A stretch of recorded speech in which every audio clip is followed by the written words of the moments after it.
The happy pill could be about ready to wear off. Hey everybody, JJ here. It's Thursday. It's Bolt to the Bust. It is October 1st, 2020.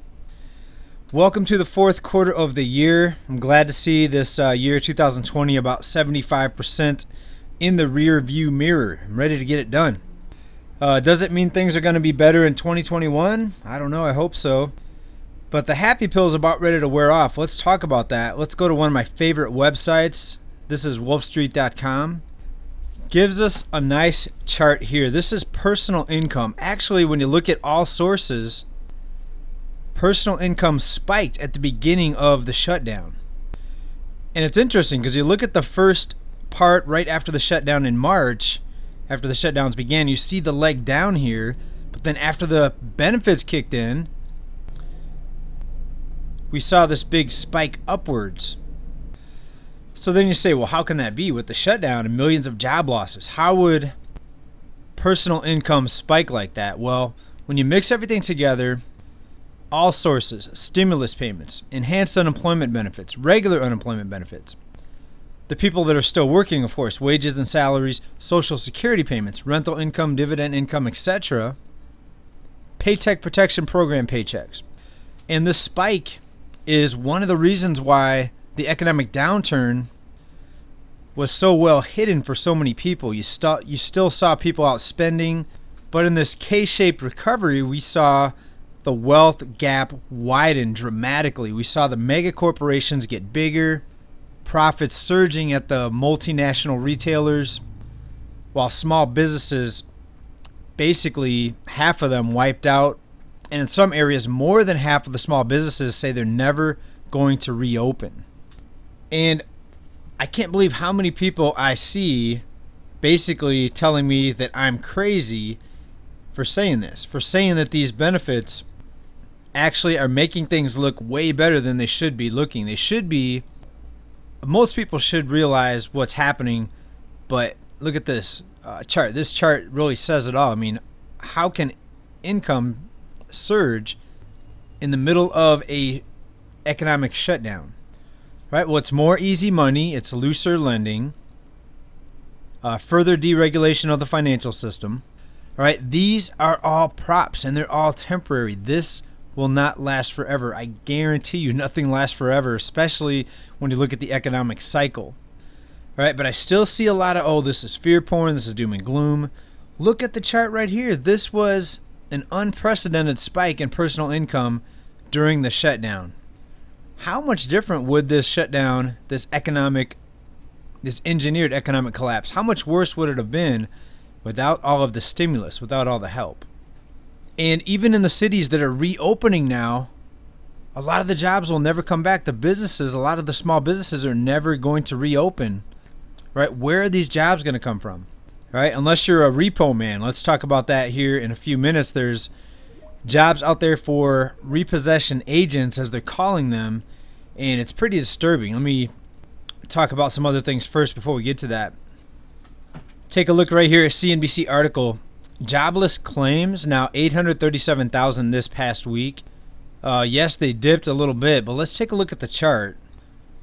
Okay, this is, in my opinion, a very, very weak recovery. It's almost leveling out. Yes, it's dipped a little bit, but it's not much of a decline. At the beginning, we saw, bigger drops in the new filings. All right, but what if we plateau? What if we have over 500,000 new jobless filings for months and months and months and years and years and years? What if we never recover? All right, when will people admit that we're in a Great Depression and the only thing that's holding off millions of people from actually feeling the pain of this Great Depression 2.0 is easy money, government intervention, protection programs, stimulus, enhanced unemployment. There's discussions now of another stimulus check. And by the way, it's been about 6 months since the last stimulus check, and that was a $1,200 stimulus check. So over the past several months, trying to get by on $1,200, and it's no surprise to see so many people moving back in. And we know most millennials have moved back in with their parents now since the shutdown began. When all of this economic fairy dust wears off, it's going to be absolutely brutal for a lot of people. I was talking to a customer, and their home insurance went up $800 in 1 year.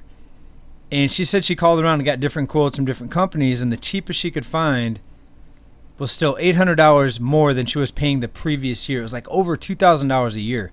And she says because she's in Florida, every year, even though she's never had a claim, every year they raise the insurance to pay for all the losses that happen in her state. So even if you don't have a claim, the insurance company is raising your rates just because you live in a certain area.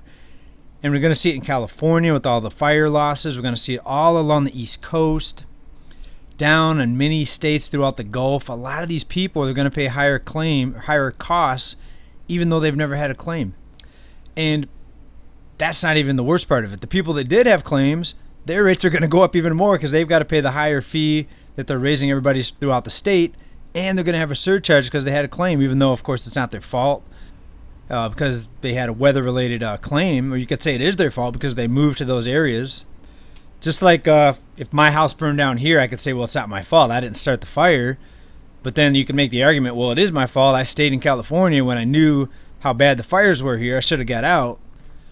But prices are rising across the board. There's a few products that we talked about earlier that prices are dropping. For example, suits, because less jobs mean less people wearing suits, less office attire. And think about what happens if they continue to push out this stimulus, these enhanced unemployment benefits, or what if they come up with a new stimulus package? You're going to have less and less production, but more and more people spending this money that's given out. That's going to create inflation. So either way, there's no pain-free way out of this. It's going to be a deflationary crash if they ever stop the props, if they stop propping up this failed economy, or two, if they keep propping it up, it's going to require more and more stimulus, more and more rescue packages and programs. All right, let's talk about this to wrap it up. This is very bothersome. There's a new startup that's recruiting gig workers to help landlords evict people from their homes. Right, this should be writing on the wall. You should be able to see the storm coming. Why are they hiring so many people to help with evictions? I think these landlords know, and they know the business opportunity is going to be in repo agents, and now they have an app that's going to allow people to work in the gig economy similar to Uber to help get people out of their homes. They're calling it the fastest growing money-making gig. And this program, this app, is called Civil, which Motherboard describes as Uber, but for evicting people. And they have posted job listings across the U.S. to encourage gig workers to join the app and work as eviction crew members. I don't think I could do that job, but there's a lot of people, as long as they're getting a paycheck, they will gladly get people out of these homes so they can get their paycheck, right? So this is more us versus us. This is more people against each other, and unfortunately this is the way it's going to be, and we just need to prepare. Hopefully there'll be some sort of silver lining, and I hate to sound all negative and doom and gloom, but we need to prepare for some very, very hard times ahead. I wouldn't be able to sleep good at night if I told you that I thought this was all going to end well and that there's definitely going to be a light at the end of the tunnel. Maybe there won't be. I hope so. And I'm going to put it out there with the risk of being called a doom and gloomer, a negative Norman. But I don't see any way out of this unless we see some sort of systemic reset, massive debt forgiveness on a scale that no one's going to believe. But I don't think that's going to happen. I think some people are expecting that. But like I always say, prepare for the worst. And we'll get through this. We'll be just fine because we're going to be the prepared. We know what's really going on. A lot of people choose to turn the other way and not even look at the numbers. They just think it's all doom talk. But yet they don't take time to actually look at the numbers, the charts, the data. What does it tell us? All right, you tell me. Thanks everybody for watching. Peace.